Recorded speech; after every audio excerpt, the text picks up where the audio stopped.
Can diplomacy stop a war when words matter more than actions and gratitude becomes the currency of negotiations? In the heart of the Oval Office, an intense battle is unfolding, not only for peace, but also for respect. In the Oval Office on a crisp February morning in 2025, the air hums with anticipation. President Donald Trump sits behind the resolute desk, his gaze fixed on Ukrainian President Volodymyr Zelensky, who stands firm across from him. American media cameras roll, capturing every word of this high-stakes meeting. The topic? The war tearing Ukraine apart. A conflict that's raged since 2014. Trump leans forward, his voice steady but edged with frustration. We've given you $350 billion, the best equipment, javelins, not blankets like some others. Without us, you'd be gone in 2 weeks. Putin said 3 days, but I say 2 weeks. His words hang heavy, a reminder of America's role as Ukraine's lifeline. Zelensky, though, doesn't flinch. His face tightens, a mix of exhaustion and defiance. I signed a deal in 2019 with Macron, with Merkel, to stop the fighting. Everyone said he'd never agree, but he did. Then he broke it, killed people, refused to swap prisoners.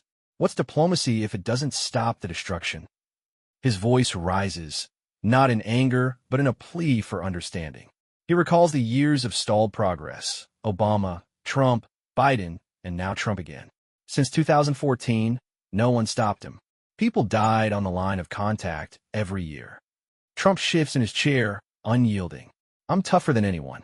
That's why we're here, to make a deal for the world, for Europe.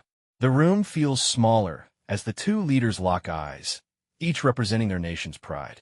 The cameras zoom in, sensing the storm brewing beneath the surface. The Oval Office buzzes with tension as President Trump leans into his argument. My diplomacy works because I'm tough, tougher than Obama, tougher than Biden. Obama gave you blankets. I gave you javelins. Those stopped tanks, didn't they? He jabs a finger towards Zelensky, his voice rising with conviction. Putin didn't respect them, but he respects me. That's why we can end this. Trump paints himself as the linchpin, the leader who can bend wills where others failed. The American media, perched like hawks, scribble notes, sensing his soundbite. Zelensky's eyes narrow, his response measured but firm. Diplomacy that doesn't save my country isn't diplomacy. I've seen agreements crumble. 2019, we had a deal, and he tore it apart. More deaths, more broken promises. He pauses, letting the weight settle. Why didn't the world stop him in 2014? Or 2015? People kept dying, and no one moved. His words carry the scars of a decade-long struggle, a leader caught between gratitude and the need to be heard. Trump waves a hand dismissively. I wasn't here in 2014.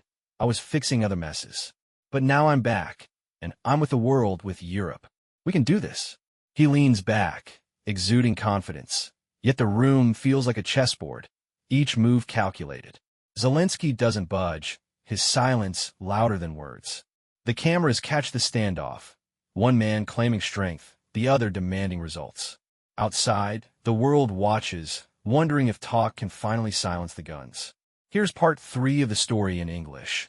Adhering to monetization guidelines, avoiding excessive violence, hate speech, or explicit content, and kept between 1,600 to 1,800 characters, including spaces and punctuation. The tone is emotionally charged, yet respectful, focusing on the personal stakes of the leaders. The Oval Office grows hotter as Zelensky's voice cuts through the hum of cameras. Come to Ukraine, Mr. President. See the problems yourself, not just stories, but the reality. His hands gesture sharply, frustration spilling over. You call it propaganda tours? I call it showing the world what we face. He's not shouting, but the weight of his words presses down, a leader tired of being questioned instead of supported. The media leans in, catching the raw edge of his plea. Trump's face hardens, his tone sharp. You should be thanking me. We saved your country, hundreds of billions, equipment, everything. And what do I hear? You're in Pennsylvania, making speeches, not saying thank you. He leans forward, eyes blazing. I'm trying to stop this war, and you're not helping. The accusation stings, a jab at Zelensky's pride. The room feels like it's shrinking, the air thick with unspoken history. America's aid versus Ukraine's sacrifice. Zelensky fires back, his voice steady but firm. My people fight alone. I don't play cards. I fight for them. You say we're ungrateful? We're dying. His words hang, a quiet challenge to Trump's narrative. The cameras zoom in, capturing the clash.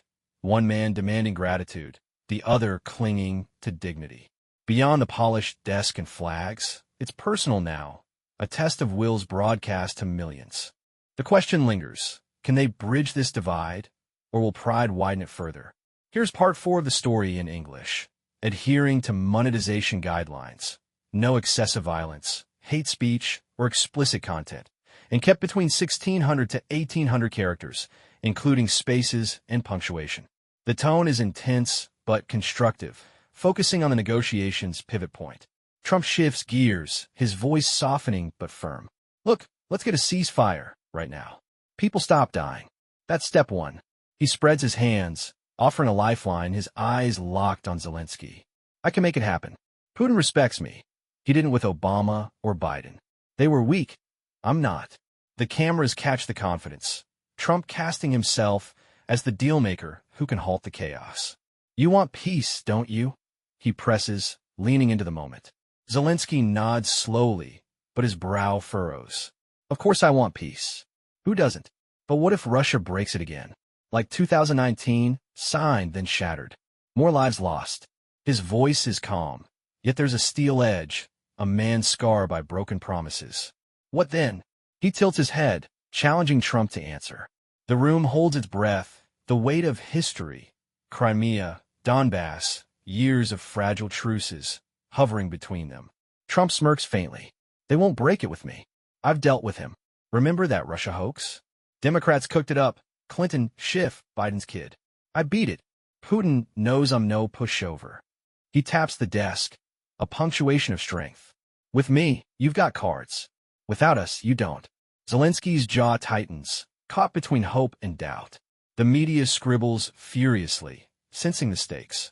A ceasefire could pause the war, but trust remains the wild card. Can Trump's bravado deliver where others faltered? The answer hangs unspoken in the air. The Oval Office falls quiet, the cameras still rolling as Trump leans back, his expression unreadable. Will I talk to Putin? We'll see what we can do, he says, dodging a firm yes or no. His hands fold, a signal the show's winding down. We've given you strength, billions, weapons. Your people are brave, but without us, it's tough. His voice carries a mix of reassurance and warning, leaving the next move vague. The media perks up, hungry for clarity, but none comes. Zelensky sits straighter, his eyes steady. We won't give up. With you, we're stronger, yes, but we've fought alone too long to fold now. His words are resolute, a quiet defiance tempered by necessity. He doesn't thank Trump, but he doesn't reject him either, a delicate balance. The weight of a decade presses on him. 2014, broken deals, countless losses. A ceasefire? Maybe. But peace takes more, he adds, almost to himself. Trump nods curtly, then glances at an aide. All right, folks, that's it. The press is ushered out, pencils still scratching, as the two leaders remain behind closed doors. No handshake, no grand announcement, just a pause in the storm. Outside, the world waits, parsing every word for hope or fracture. Will diplomacy prevail, or will pride and history stall it again? The Oval Office grows silent, its walls holding secrets of what's next. For now, the war lingers and the story stays unwritten.